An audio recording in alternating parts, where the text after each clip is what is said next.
পেহেলগামে নাশকতায় একাধিক প্ল্যান করেছিল জঙ্গিরা। হামলার 8 দিন আগেই তারা পেহেলগামে পৌঁছয়।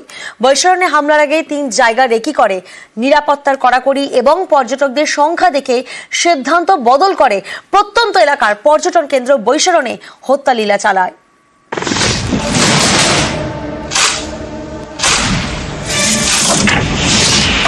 हमें आजमाने की कोशिश की, फिर तो जवाब भी उतना ही प्रचंड मिला।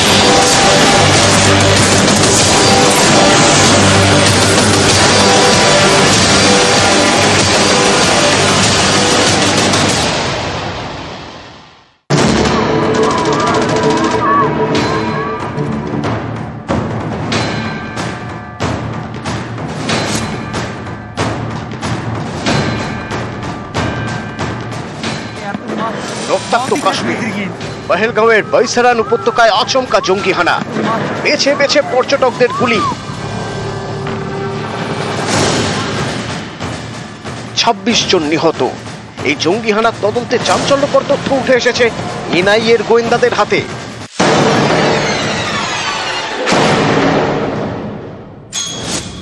পেহেলগাঁওয়ে জঙ্গি হানায় একাধিক প্ল্যান করেছিল জঙ্গিরা।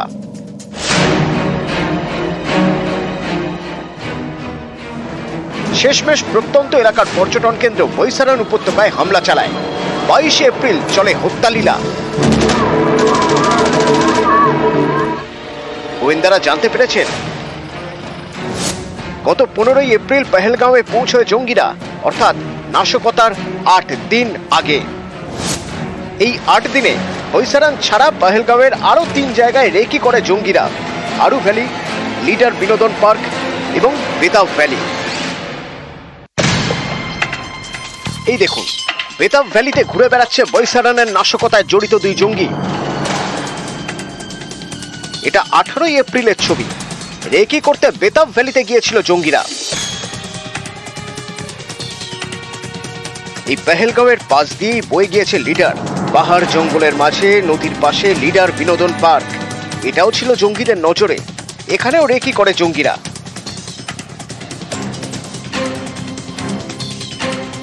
এছাড়া পেহেলগাঁওয়ের আরু ভ্যালিতেও যায় জঙ্গিরা। সব দিক খতিয়ে দেখে। আরু ভ্যালি, লিডার বিনোদন পার্ক থেকে বেতাব ভ্যালি, 8 দিনে এই 3 জায়গায় রেকি করে জঙ্গিরা। শেষমেশ 22 এপ্রিল বৈসারানে হামলা চালায়।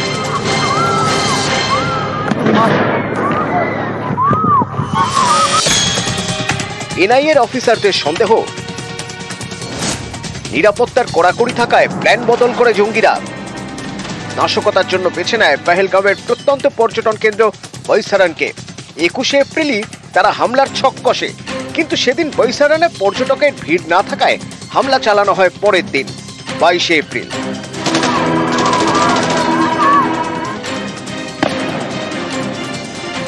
এপ্রিল বৈসারানে গিয়েছিলেন কাশ্মীরের এক বাসিন্দা। সেদিন তিনি সন্দেহভাজন জঙ্গিদের সেখানে দেখেন। 21 तारीख को अब मैं घोड़ा लेके ऊपर गया था और मैगी के स्टॉल पे जब मैं रुका था 5-6 लोग, उसमें से एक व्यक्ति ने मुझे पूछा था कि आप कश्मीरी हो क्या, हिंदू हो क्या, आप यहाँ के नहीं लगते। मैंने उनको बताया था कि नहीं, मैं यही का हूँ। मतलब वो बात चल रही थी कि आज यहाँ पे भीड़ बहुत कम है, ऐसा वो बोलकर वहां से निकल गए। दूसरे दिन जब वहां पे हल्ला हुआ तो मैंने मेरे पिताजी को बताया कि इन्होंने जो एजेंसीज ने जो स्केचेस रिलीज किए उसमें से एक इंसान जो है उसने मुझसे वहां पे बात की थी। न्यूज़ 18 বাংলা। যত সময় যাচ্ছে তত পাকিস্তানের চাপ বাড়ছে। ভারতের আকাশে উড়বে না পাক বিমান, বন্ধ করা হচ্ছে পাকিস্তানের শিপিং লাইন। ভারতের প্রত্যাঘাতের আতঙ্কে পাকিস্তানের শেয়ার বাজারে বিরাট ধস নেমেছে। ভারত বিরোধী পাক তারকাদের সোশ্যাল মিডিয়ায় ব্যান করেছে ভারত।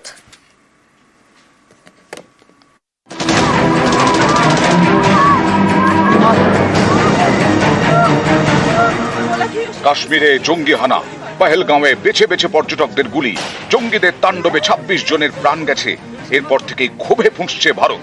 জঙ্গি হানায় পাকযোগ স্পষ্ট হতে ইসলামাবাদের সঙ্গে কূটনৈতিক সম্পর্ক ছিন্ন করে দিল্লি। এবার ভারতের আকাশে নিষিদ্ধ পাকিস্তান। ভারতের আকাশ সীমায় ঢুকবে না কোনো পাক বিমান।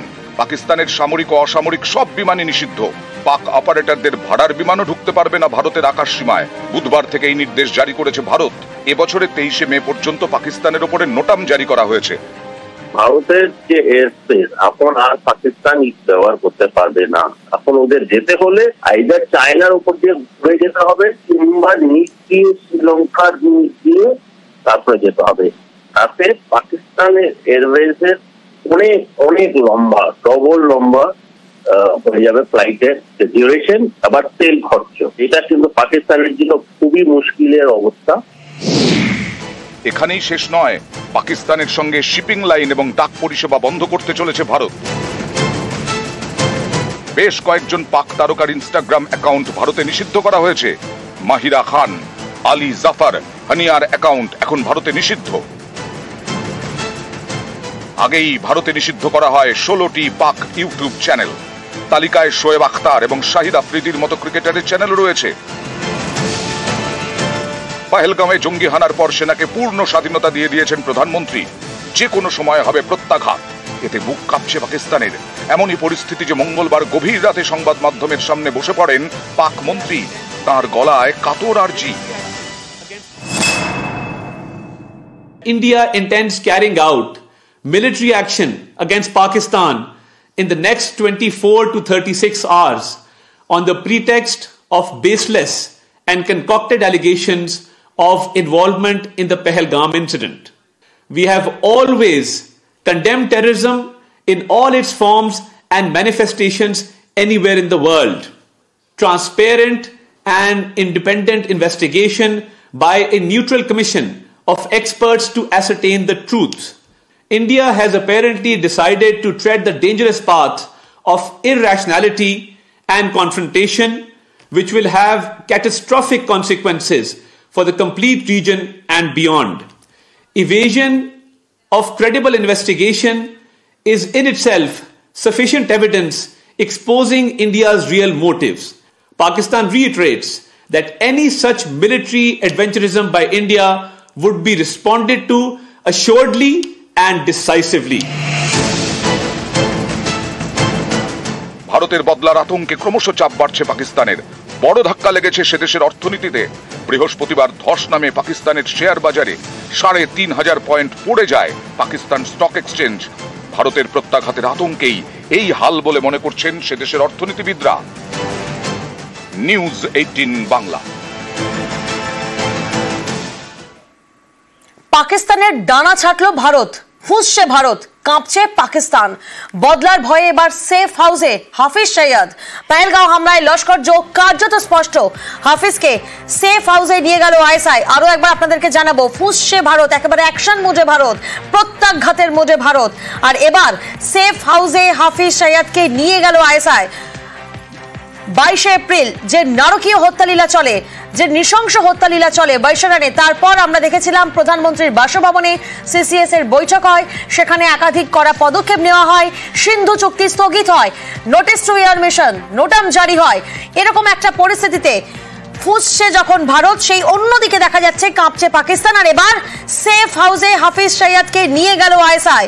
সেখানে কোথাও না কোথাও জল্পনা আরো জোরালো হচ্ছে।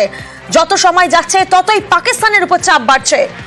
ভারতের প্রত্যাঘাতের আতঙ্ক। একদিকে যেমন পাকিস্তানের শেয়ার বাজারে বিরাট ধস নেমেছে, ভারত বিরোধী পাক তারকাদের সোশ্যাল মিডিয়াতেও ব্যান করেছে ভারত, তেমন অন্যদিকে একটা তপ্ত পরিস্থিতি যখন, তখন অন্যদিকে আমরা দেখছি বদলার ভয়ে, প্রত্যাঘাতের ভয়ে সেফ হাউসে হাফিজ সৈয়দ।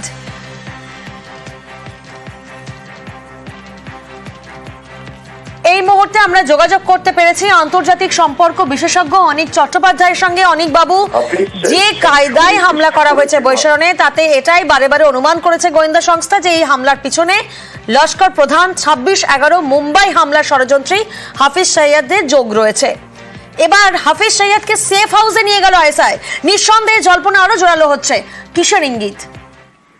দেখুন, আইএসআই দীর্ঘদিন ধরে মদত দিয়ে আসছে কাশ্মীরে এবং ভারতের অন্যান্য জায়গায় সন্ত্রাসবাদের, এবং আইএসআই সবসময় চায় সন্ত্রাসবাদীরা যাতে তাদের মদতপুষ্ট থাকে এবং সন্ত্রাসবাদীরা যাতে তাদের কবজায় থাকে, কোনো মতেই যাতে ভারতের কবজায় যেতে না পারে।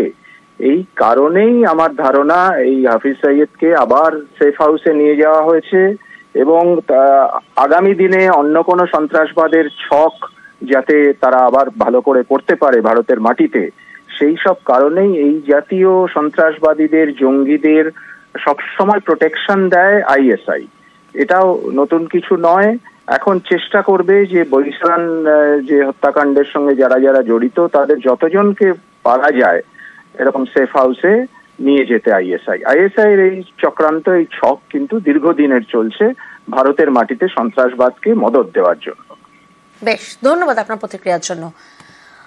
আর এই নিয়েই আমরা কথা বলেছিলাম প্রাক্তন বিএসএফ কর্তা সমীর মিত্রের সঙ্গে। কি বলেছেন তিনি শোনাবো আপনাদের। হাফিজ সঈদ সবসময় চেষ্টা করেছে ভারতবর্ষের বিরুদ্ধে যত করে নোংরামি করা যেতে পারে। এই সময় হয়তো ওরা মনে করেছে ওর জীবন নিরাপদ নয়, এই মুহূর্তে আইএসআই সেফ হাউসে নিয়ে যাবেই।